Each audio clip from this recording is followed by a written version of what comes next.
نحمده ونصلي ونسلم على رسوله الكريم أما بعد فأعوذ بالله من الشيطان الرجيم بسم الله الرحمن الرحيم قال الله تبارك وتعالى في القرآن المجيد والفرقان الحميد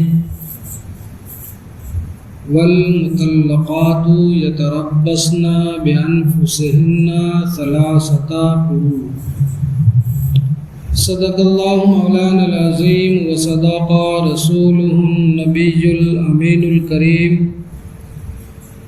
ونحن على ذلك لمن الشاهدين والشاكرين والحمد لله رب العالمين۔ آئیے ہم اور آپ مل کر سب سے پہلے اپنے آقا و مولا ارواحنا فدا حضور تاجدار مدینہ سرکار دو عالم صلی اللہ تعالی علیہ وسلم کی بارگاہ بے کس پناہ میں عقیدت و محبت کے ساتھ بادب درود پاک پڑھیں۔ اللہم صلی علی سیدنا مولانا محمد وعلی آل سیدنا محمد بارک وسلم صلاۃ و سلام علیک یا رسول اللہ صلی اللہ تعالی علیہ وسلم۔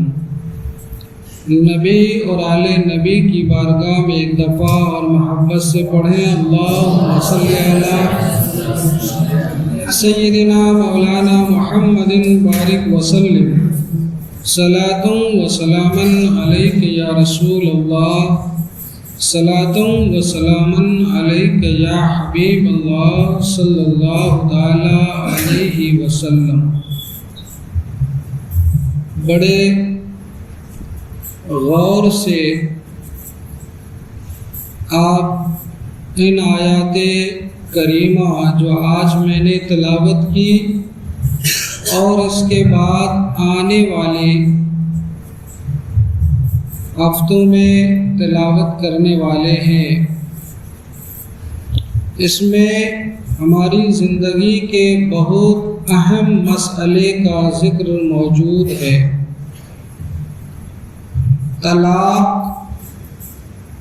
طلاق کے بعد عدت، پھر عدت کی صورتیں، ایام عدت کے خرچے، اگر طلاق والی خواتین کو بچے ہیں تو ان کے خرچے، ان کو دودھ پلانے کا حق، ان بچوں کی پرورش کا حق باپ کو ہے یا ماں کو ہے، اگر ماں کو ہے تو کتنی عمر تک ہے، پھر بچے کا نسب، اور پھر وہ خواتین جن کے شوہروں کا انتقال ہو جائے ان کی عدت، ایام عدت، اور ایام عدت میں ان سے جو احکام متعلق ہیں، یہ ساری باتیں تفصیلاً آنے والی ہے۔ آپ اسی طرح جڑے رہیں اور پوری گفتگو کو قسط وار بغور سماعت کرنے کی کوشش کریں تو انشاءاللہ تعالی آپ کو اس عنوان سے بہت سے مسائل شرعیہ سے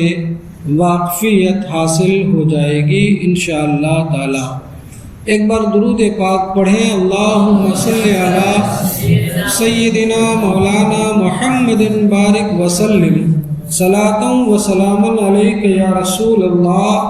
صلاۃ و سلام علیک یا حبیب اللہ صلی اللہ تعالی علیہ وسلم۔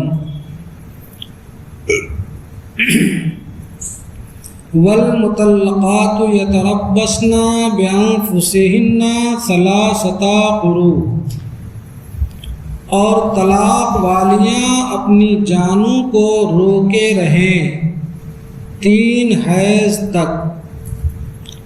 ولا يحل لهن أن يكتمن ما خلق الله في أرحامهن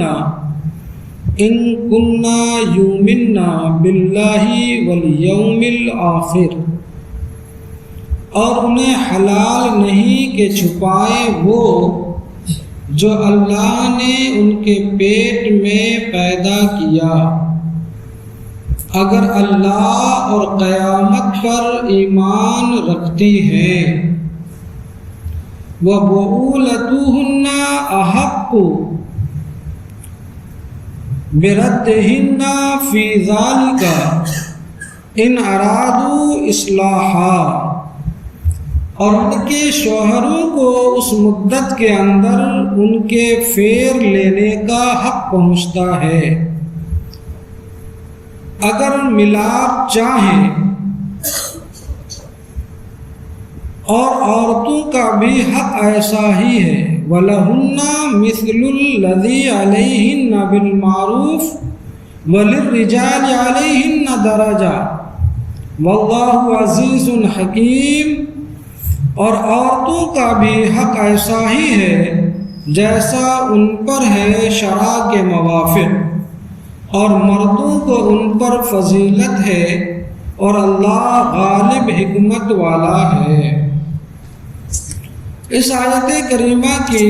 تفسیر اور تشریح سماعت فرمائیں۔ یہ طلاق والی عورتیں، یعنی جن عورتوں کو ان کے خاوند، ان کے شوہر طلاق دیتے ہیں، وہ اپنی جانوں کو 3 حیض تک روکے رکھیں۔ کیا مطلب؟ اس آیت کریمہ میں چونکہ مطلقہ عورتوں کی عدت کا بیان ہے، تو اس کی تفصیل یہ ہے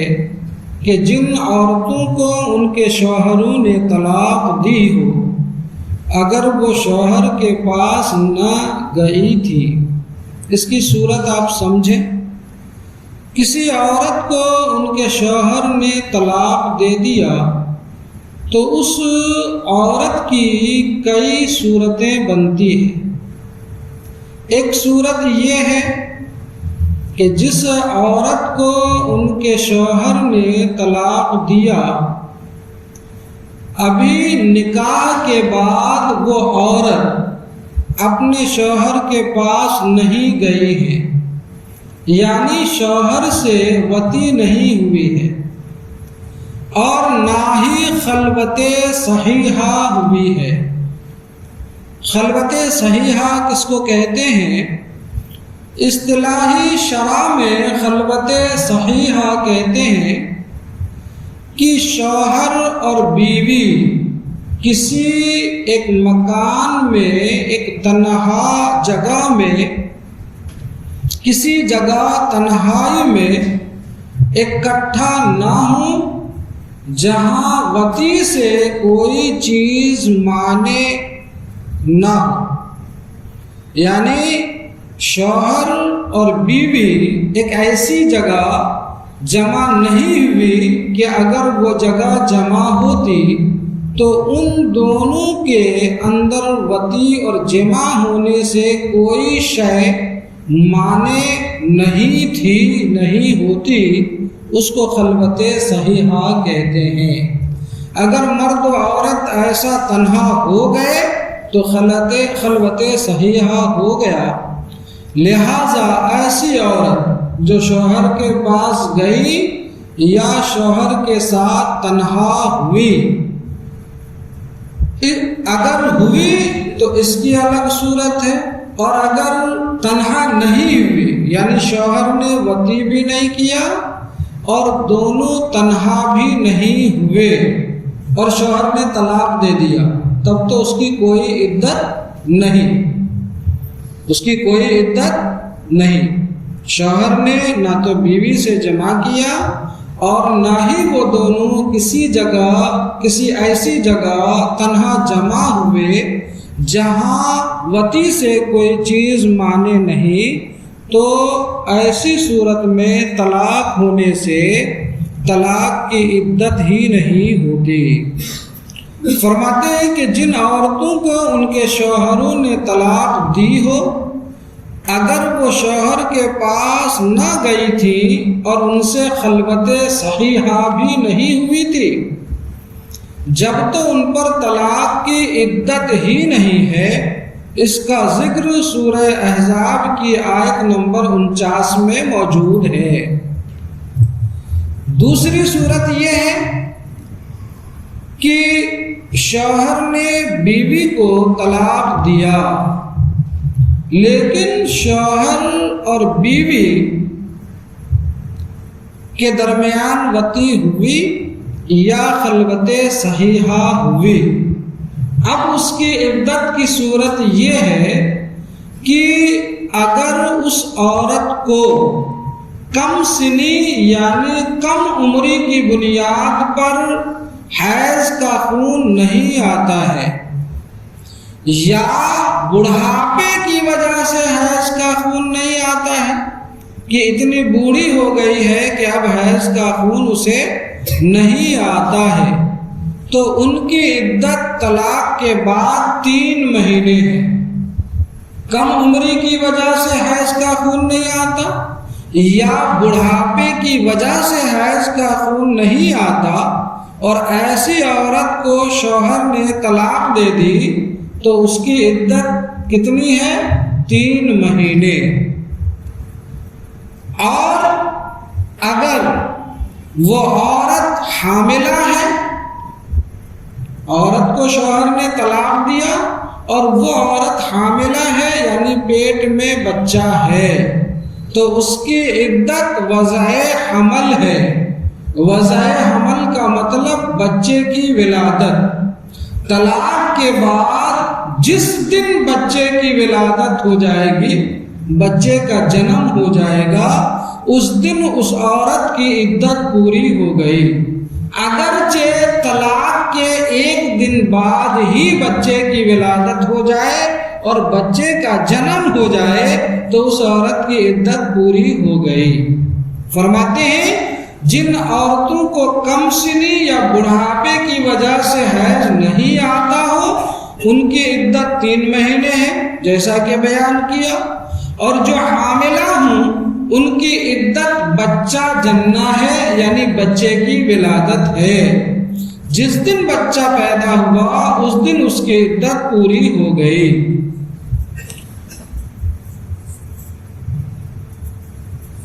اور اگر نہ تو کم سنی کی وجہ سے، نہ تو کم سن ہے یعنی کم عمر ہے، نہ ہی بڑھاپے کی اس عمر کو پہنچ چکی ہے جہاں جا کر حیض نہیں آتا ہے، اور نہ ہی وہ عورت حاملہ ہے، تو اب اس کی صورت یہ بنتی ہے کہ اس عورت کی عمر ایسی ہے کہ اسے حیض کا خون آتا ہے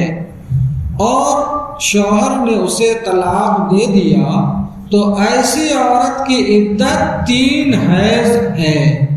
اب چاہے وہ 3 حیض کا خون 3 مہینے میں آئے یا 3 سال میں آئے یا 10 سال میں آئے یا سن ایاس کو پہنچنے تک یعنی 55 سال کی عمر تک، جب تک یہ حیض کے 3 مرتبہ آنے نے پورا نہ ہو تب تک کہ اس عورت کی عدت پوری نہیں ہوگی۔ تو معلوم فرماتے ہیں کہ مذکورہ بالا عورتوں کے علاوہ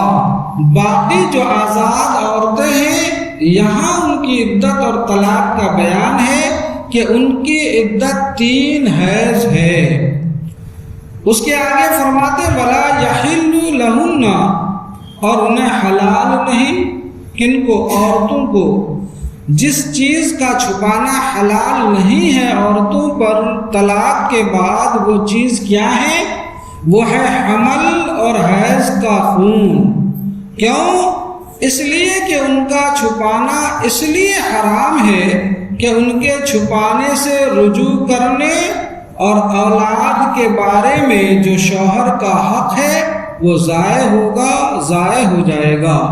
اس لیے عورتوں کو جو ہے یہ بات چھپانا ناجائز اور حرام ہے، بلکہ وہ اپنے حیض اور ان کے پیٹ میں اگر بچہ پل رہا ہو تو اس کی وضاحت وہ کر دیں۔ آگے رب تبارک و تعالیٰ نے ارشاد فرمایا ان کننا یؤمنن باللہ والیوم الآخر، اگر اللہ اور قیامت پر ایمان رکھتی ہیں۔ یہاں بطور خاص ایمان کا تذکرہ کر کے یہ سمجھایا ہے کہ ایمان کا تقاضا یہ ہے کہ اللہ تعالیٰ کے ہر حکم پر عمل کیا جائے، لہذا ہر نیک عمل کو ایمان کا تقاضا کہہ سکتے ہیں کہ جو مومنہ ہے، جو ایمان والی ہے، ایمان کا تقاضا یہ ہے کہ اللہ تبارک و تعالیٰ نے جو حکم ارشاد فرمایا ہے اس حکم پر عمل کیا جائے۔ اس کے آگے رب نے ارشاد فرمایا وَبُعُولَتُهُنَّ أَحَقُّ بِرَدِّهِنَّ فِي ذَلِكَ، اور ان کے شوہر اس مدت کے اندر انہیں پھیر لینے کا حق رکھتے ہیں۔ کیا مطلب؟ یعنی شوہروں کو رجعی طلاق میں عدت کے اندر رجوع کا حق حاصل ہوتا ہے۔ آیت کریمہ میں ارادو کے لفظ سے یہ بھی معلوم ہوا کہ طلاق رجعی میں رجوع کے لیے عورت کی مرضی ضروری نہیں ہے، یعنی شوہر نے عورت کو طلاق رجعی دیا اور عدت کے اندر ہی شوہر اگر رجوع کر لینا چاہتا ہے تو عورت چاہے راضی رہے رجوع کرنے پر، چاہے راضی نہ ہو، بہرحال شوہر کو یہ حق حاصل ہے کہ وہ رجوع کر لے۔ صرف مرد کا رجوع کافی ہے۔ ہاں، لیکن شریعت مطہرہ کی طرف سے یہ پابندی ضرور ہے کہ ظلم کرنے اور عورت سے اپنے انتقام کی آگ بجھانے کے لیے رجوع کرنا سخت برا ہے، کہ رجوع کرنے کی نیت اصلاح، بھلائی، نیکی اور کوئی اچھی نیت نہ ہو، بلکہ عورت سے بدلہ لینا ہو یا اس پر ظلم کرنا ہو یا اسے ستانا ہو، کہ نہ تو اسے عدت گزارنے کے بعد آزاد کرنا ہے کہ کسی اور مرد سے نکاح کر کے اپنی زندگی گزارے، اور نہ ہی اپنے نکاح میں رکھ کر اسے اپنی بیوی ہونے کے حقوق اس کو دیے جائیں اور ان کے ساتھ بہتری کے سلوک کیے جائیں، بلکہ ظلم و ستم اس پر روا رکھے جائیں۔ اگر اس نیت سے رجوع کرتا ہے تو یہ پھر بہت ہی سخت برا اور جو ہے نادرست ہے۔ رجوع اصلاح کی نیت سے ہونا چاہیے تاکہ میاں بیوی کے درمیان جو حقوق ہیں وہ حقوق کما حقوق ادا ہو سکے۔ اس کے آگے رب تبارک و تعالیٰ نے ارشاد فرمایا وَلَهُنَّ مِثْلُ الَّذِي عَلَيْهِنَّ بِالْمَعْرُوفِ، اور عورتوں کے لیے بھی شریعت کے مطابق مردوں پر ایسے ہی حق ہے جیسا عورتوں پر ہے۔ کیا مطلب؟ یعنی جس طرح عورتوں پر شوہروں کے حقوق کی ادائیگی واجب ہے، اسی طرح شوہروں پر عورتوں کے حقوق پورے کرنا لازم ہے۔ آیت کی مناسبت سے یہاں ہم شوہر اور بیوی کے چند حقوق بیان کرتے ہیں جسے آپ ملاحظہ فرمائیں اور غور سے سماعت فرمائیں۔ شوہر پر بیوی کے حقوق، شوہر پر بیوی کے چند حقوق یہ ہیں کہ شوہر عورت کو خرچہ دے، یعنی شوہر کا عورت کو خرچہ دینا، رہائش مہیا کرنا یعنی رہنے کے لیے جگہ دینا، اچھے طریقے سے گزارا کرنا، نیک باتوں یعنی حیا اور پردے کی تعلیم دیتے رہنا۔ شوہر کا یہ حق بنتا ہے کہ اپنی بیویوں کو، اپنی عورتوں کو وہ حیا اور پردے کی تعلیم دیتے رہیں اور نیک باتوں کی تعلیم دیتے رہیں۔ ان کی خلاف ورزی کرنے پر سختی سے منع کرنا، اگر بیویاں بے پردہ بلا حجاب گھروں سے باہر جاتی ہیں، شادی بیاہ میں جاتی ہیں، بازاروں میں جاتی ہیں، یا بلا ضرورت کہیں اور جانا چاہتی ہیں یا چلی جاتی ہیں، تو یہ شوہر کا حق بنتا ہے کہ اپنی عورتوں کو اس بات سے منع کرے اور جو ہے انہیں اس طریقے کے گناہ میں مبتلا ہونے سے بچائے جب تک شریعت منع نہ کرے۔ ہاں، ہر جائز بات میں اس کی دلجوئی کرنا اور اس کی طرف سے پہنچنے والی تکلیف پر صبر کرنا اگرچہ یہ عورت کا حق نہیں، لیکن جو ہے شوہروں کو اس طریقے کے جو ہے رویے اختیار کرنا چاہیے۔ شوہر اگر اپنی بیویوں کے شریعت مطہرہ کی روشنی میں اور حضور نبی کریم صلی اللہ تعالیٰ علیہ وسلم کی سیرت طیبہ کی روشنی میں اپنی بیویوں کے حقوق ادا کریں تو انشاءاللہ تعالی اللہ کے فضل و کرم سے امید ہے کہ گھروں میں جو میاں بیوی کے درمیان عام طور سے ناچاقی اور اختلاف پیدا ہوتے ہیں اور یہ اختلافات بڑھتے بڑھتے جھگڑے کی صورت اور جدائیگی اور علیحدگی کی صورت اختیار کر لیتی ہے، تو یہ صورت پیدا نہ ہو۔ جس طرح شوہر پر بیوی کے حقوق ہیں، اسی طرح بیوی پر بھی شوہر کے کچھ حقوق ہیں۔ ان میں سے چند یہاں میں عرض کیے دیتا ہوں۔ بیوی پر شوہر کے حقوق میں سے چند حقوق یہ ہیں کہ ازدواجی تعلقات میں مطلقاً شوہر کی اطاعت کرنا، یعنی میاں بیوی کا جو رشتہ ہوتا ہے یا میاں بیوی کے رشتے میں کیا کرے، عورت اپنے شوہر کی اطاعت کرے، فرما برداری کرے، اس کا کہا مانے اور اس کی باتوں کو مانے، اور اس کی عزت کی سختی سے حفاظت کرنا، یعنی اپنے شوہر کی عزت کی حفاظت کرے، اس کے مال کی حفاظت کرنا کہ شوہر اپنے بیویوں کے حوالے اور سپرد کر کے اپنا مال اور اپنی اولادوں کو چھوڑ کر باہر چلے جائیں تو بیویوں پر لازم ہے کہ اس کی خوب حفاظت کریں۔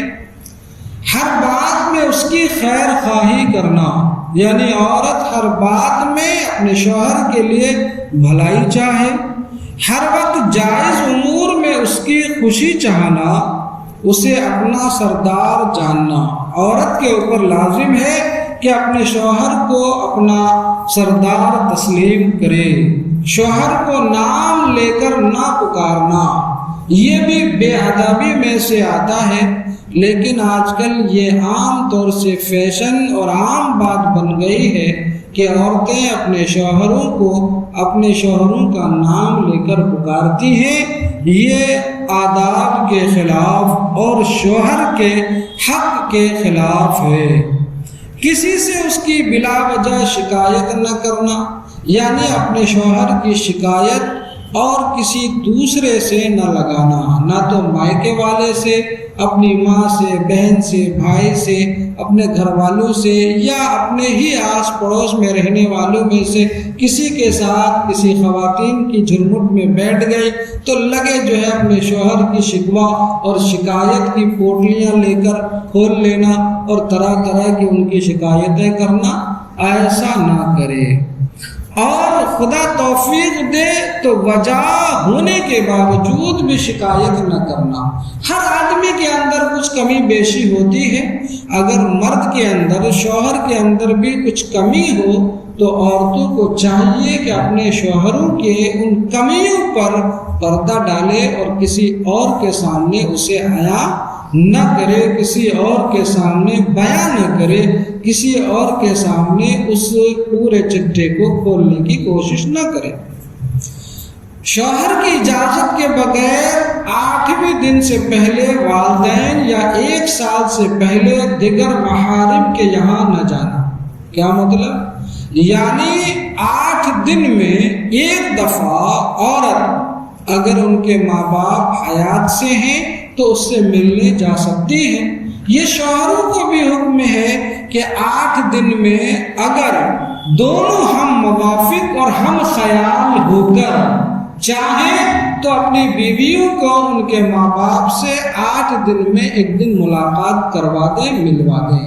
اور اگر شوہر منع کرتا ہے تو یہ شوہر کی طرف سے زیادتی ہوگی۔ شوہر کی اجازت کے بغیر بھی صبح عورت اپنے ماں باپ سے ملنے چلی جائے اور شام تک واپس آ جائے، وہاں رات نہ رکے، تو پھر اس بلا اجازت شوہر کے عورت کا اپنے ماں باپ سے ملنے کی وجہ سے کوئی گناہ یا شرعی پکڑ اور مواخذہ نہیں ہے۔ ہاں، کچھ لوگ دوسرے شہروں میں یا اپنے شہروں سے دور شادی کرتے ہیں۔ اب ان کی سسرال یعنی ان کی بیوی کے مائکے اور ماں باپ دوسرے دور کے شہر میں رہتے ہیں، تو یہ عورت کے لیے بھی آسان نہیں ہوتا کہ ہر 8 دن میں ماں باپ سے ملنے چلی جائے، اور یہ شوہر کے لیے بھی مشکل ہوتا ہے۔ تو یہاں ضرورت اس بات کی ہے کہ میاں بیوی آپس میں اتفاق رائے اور ہم خیال ہو کر جو ہے اتفاق رائے سے جس دن چاہیں، جب چاہیں، جتنے دنوں میں چاہیں جا کر اگر وہ اپنے ماں باپ سے مل کر آنا چاہتی ہیں تو وہ جا کر مل کر آئیں۔ لیکن اس بات کا خیال ضرور رہے کہ اگر عورت اپنے سسرال سے مائکے جانا چاہتی ہے اور اس درمیان میں شرعی مسافت ہے، یعنی 93 کلومیٹر کی مسافت کی دوری ہے، تو پھر عورت اس بات کا خیال رکھے کہ بلا محرم یا بلا شوہر کے ایسا سفر نہ کرے کہ عورت کے اوپر بلا محرم کے 93 کلومیٹر کا سفر کرنے کی اجازت نہیں ہے، اگرچہ عمرہ اور حج کا ہی سفر کیوں نہ ہو، اور وہ عورت چاہے جوان ہوں چاہے بوڑھی ہوں، اس سے کوئی فرق نہیں پڑتا۔ عمومی طور پر لوگ پوچھتے ہیں، سوال کرتے وقت یہ لاحقہ ضرور لگا دیتے ہیں کہ وہ خاتون ضعیف ہیں، بوڑھی ہیں، ضعیفہ ہیں۔ چاہے خاتون ضعیفہ ہوں چاہے جوان ہوں، اس سے کوئی فرق نہیں پڑتا۔ بہرحال وہ شرعی مسافت کی دوری اور منزل جا رہی ہیں تو ساتھ میں کسی محرم یا شوہر کا ہونا لازم اور ضروری ہے، اگرچہ وہ سفر عمرہ یا سفر حج ہی کیوں نہ ہو۔ اسی طریقے سے اگر شوہر ناراض ہو جائیں تو ان کی خوشامد کر کے انہیں منا لینا، کہ شوہر کسی بات پر ناراض ہو جائے تو یہ شوہر کا بیوی پر حق بنتا ہے کہ بیوی اپنے شوہر کو منا لے۔ اللہ رب العزت نے آگے ارشاد فرمایا، وَلِلرِّجَالِ عَلَيْهِنَّ دَرَجَةٌ، اور مردوں کو ان پر فضیلت حاصل ہے۔ کن پر؟ یعنی عورتوں پر۔ مرد و عورت دونوں کے ایک دوسرے پر حقوق ہیں، لیکن مرد کو بہرحال عورت پر فضیلت حاصل ہے اور اس کے حقوق عورت سے زیادہ ہیں۔ لہذا خواتین اسلام اور ہماری ماں بہنوں کو اس بات کا خیال رکھنا چاہیے اور اپنے شوہروں کے حقوق کا خیال رکھنا چاہیے۔ یہ 2-3 مسئلے اور اسی سے متعلق ہیں، میں عرض کیے دیتا ہوں۔ ایک دفعہ درود پاک پڑھیے، اللہم صلی علی سیدنا مولانا محمد بارک وسلم، صلاۃ و سلام علیک یا رسول اللہ، صلاۃ و سلام علیک یا حبیب اللہ صلی اللہ تعالی علیہ وسلم۔ اگر یہ طلاق کی صورت میں کہتے ہیں کہ اگر عورت کو حیض نہیں آتا ہے، جیسا کہ میں نے عرض کیا کہ ایسے سن کو نہیں پہنچی، یعنی ابھی بچی ہے، عمر پوری نہیں ہوئی، یا سن ایاس کو پہنچ چکی ہے، یا عمر کے حسابوں بالغہ ہو چکی ہے مگر ابھی حیض نہیں آیا ہے، تو عدت 3 مہینے ہے اگر حیض نہیں آیا ہے تو۔ دوسرا ایک مسئلہ یہ ہے کہ عورت کو حیض آ چکا ہے مگر اب نہیں آتا، حیض پہلے آ چکا اور اب حیض آنا بند ہو گیا، اور ابھی سن ایاس کو بھی نہیں پہنچی ہے۔ میں نے جو عرض کیا کہ ابھی 55 سال کی عمر کو نہیں پہنچی ہے، مثال کے طور پر جب بالغہ ہوئی تو حیض کا خون آ رہا تھا، سال 2 سال یا مہینہ 2 مہینہ جو بھی آ کر پھر حیض کا خون آنا بند ہو گیا تو اس کی عدت بھی حیض سے ہے۔ یہ بہت اہم ہے جسے یاد رکھنے کی ضرورت ہے۔ پہلے بالغہ ہونے کے بعد اسے حیض کا خون آتا تھا، پھر اس کے بعد کسی وجہ سے حیض کا خون بند ہو گیا اور ایسی عورت کو شوہر نے طلاق دے دی تو اس کی عدت حیض سے ہی شمار ہوگی۔ اگر حیض نہیں آتا تو سن ایاس تک یعنی 55 سال کی عمر تک اس کی عدت باقی رہے گی، جب تک کہ عمر کے 55 سال کو نہ پہنچ جائے اس کی عدت ختم نہیں ہوگی۔ اور اگر حیض آیا ہی نہ تھا اور مہینوں سے عدت گزار رہی تھی، پہلے حیض ایک دفعہ بھی نہیں آیا تھا، اب چونکہ جس عورت کو شروع سے حیض ہی نہیں آیا اس کی عدت مہینوں سے گزاری جاتی ہے، مہینوں کی گنتی سے وہ عدت گزار رہی تھی کہ اسی درمیان میں حیض آ گیا تو اب مہینے کی گنتی ختم، اب اس کی حیض سے عدت گزارے گی جب تک اس کے بعد 3 حیض نہ آ جائے اس کی عدت پوری نہیں ہوگی۔ اسی طریقے سے حیض کی حالت میں طلاق دی، ہوتا نا حیض کی ناپاکی کی حالت میں ہی عورت کو طلاق واقع ہو گئی تو یہ حیض عدت میں شمار نہیں ہوگا، بلکہ اس کے بعد 3 حیض ختم ہونے پر ہی عدت پوری ہوگی۔ جس حیض میں طلاق واقع ہو وہ حیض عدت میں شمار نہیں ہوگا۔ اور ایک مسئلہ یہ ہے کہ وضع حمل سے عدت پوری ہونے کے لیے کوئی خاص مدت مقرر نہیں، یعنی جس عورت کو طلاق واقع ہوئی وہ حاملہ ہے، پیٹ میں بچہ ہے، تو اس کے لیے مہینہ اور وقت اور دن کی کوئی مقرر وقت اور تعین نہیں ہے۔ طلاق کے بعد اس حاملہ عورت کے گھر جس دن بچہ پیدا ہو جائے گا اسی دن اس کی عدت پوری ہو جائے گی، چاہے طلاق واقع ہونے کے 1 منٹ بعد ہی بچہ پیدا ہو گیا تو اس 1 منٹ کے بعد ہی اس کی عدت کیا ہو جائے گی؟ پوری ہو جائے گی۔ اور اگر 6 مہینے میں، 8 مہینے میں، 9 مہینے میں ہو تو پھر 8 مہینہ 9 مہینہ یعنی جب تک بچہ پیدا نہ ہو جائے تب تک کہ اس کی عدت پوری نہیں ہوگی۔ ایک ضروری چیز اور جو جاننے کی ہے وہ یہ ہے کہ کسی عورت کو طلاق بائن ہو گئی اور وہ طلاق بائن کی عدت میں ہے، عدت گزار رہی ہے، تو اس کے لیے ضروری یہ ہے کہ وہ عورت اپنے شوہر سے پردہ کرے گی، اپنے شوہر کے سامنے بے پردہ نہیں جائے گی، یعنی کسی چیز سے آڑ کر دی جائے کہ ایک طرف شوہر رہے اور دوسری طرف عورت، اگر ایک ہی مکان، ایک ہی حجرہ، ایک ہی کمرہ اور اگر الگ الگ کمرے ہوں تو بہتر ہے کہ میاں بیوی دونوں کے دونوں الگ الگ کمرے میں رہیں۔ عورت کا اس کے سامنے اپنے بدن کو چھپانا صرف یہ کافی نہیں ہے، کیوں؟ اس لیے پورا پردہ کرنا لازم ہے، کیوں؟ اس لیے کہ اب وہ ایک طریقے کی اجنبیہ ہو چکی ہے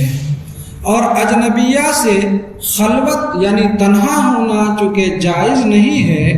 اور بلکہ یہاں فتنہ کا زیادہ اندیشہ ہے، اور اگر مکان میں تنگی ہو، اتنا نہیں کہ دونوں الگ الگ رہ سکیں، تو شوہر اتنے دنوں تک مکان چھوڑ دے یا یہ کرے کہ عورت کو دوسرے مکان میں بھیج دے اور خود اس میں رہے کہ عورت کو مکان بدلنے کے بغیر ضرورت اجازت نہیں۔ یعنی اگر فتنے کا ڈر ہو اور مکان اس کا وسیع و عریض نہیں ہے کہ الگ الگ رہ سکے تو مناسب یہ ہے کہ شوہر دوسرا کمرہ نہ ہو تو دوسرے مکان میں جا کر رہے، اور اگر ایسا نہیں کر سکتا تو یہ صورت نہیں اپنائی جا سکتی ہے کہ شوہر خود اس مکان میں رہے اور عورت کو دوسرے مکان میں بھیج دے۔ یہ اجازت نہیں ہے کہ عورت کو کسی دوسرے مکان میں بھیج دے، کیونکہ جب عورت کو طلاق ہو یا عورت کا شوہر مر جائے تو طلاق واقع ہونے کے وقت یا جس وقت ان کا شوہر انتقال ہوا اس وقت وہ عورت جس مکان میں رہ رہی ہوتی ہے اسی مکان میں اسے عدت گزارنا لازم اور ضروری ہوتا ہے۔ اسی لیے بغیر کسی وجہ ضروری اور بغیر کسی شرعی عذر کے عورت کو وہ مکان چھوڑ کر دوسرے مکان میں جانے کی اجازت نہیں۔ ہاں، اگر شوہر فاسق ہو تو اسے حکماً اس مکان سے علیحدہ کر دیا جائے، اور اگر نہ نکلے تو اس مکان میں کوئی ثقہ عورت رکھ دی جائے جو فتنہ کے روکنے پر قادر ہو، اور اگر رجعی کی عدت ہو تو پھر پردہ کی کوئی حاجت نہیں، اگرچہ شوہر فاسق ہو کہ یہ نکاح سے باہر نہ ہوئی۔ لہٰذا ان باتوں کا خیال رکھا جائے، اور اس طریقے کی باتیں کہیں پر اگر وقوع پذیر ہو جائیں یا اس طریقے کا حادثہ درپیش آ جائے تو ضروری ہے کہ کسی اچھے اور سچے سنی صحیح العقیدہ عالم دین سے رجوع کر کے مسئلہ جان لیے جائیں، تاکہ کسی طریقے کی کوئی غلطی اور کوئی گناہ سرزد نہ ہو جائے۔ اللہ تبارک و تعالی ہمیں ان مسائل شرعیہ پر عمل کرنے کی توفیق رفیق عطا فرمائے۔ وآخر دعوانا الحمد للہ رب العالمین۔ السلام علیکم ورحمۃ اللہ وبرکاتہ۔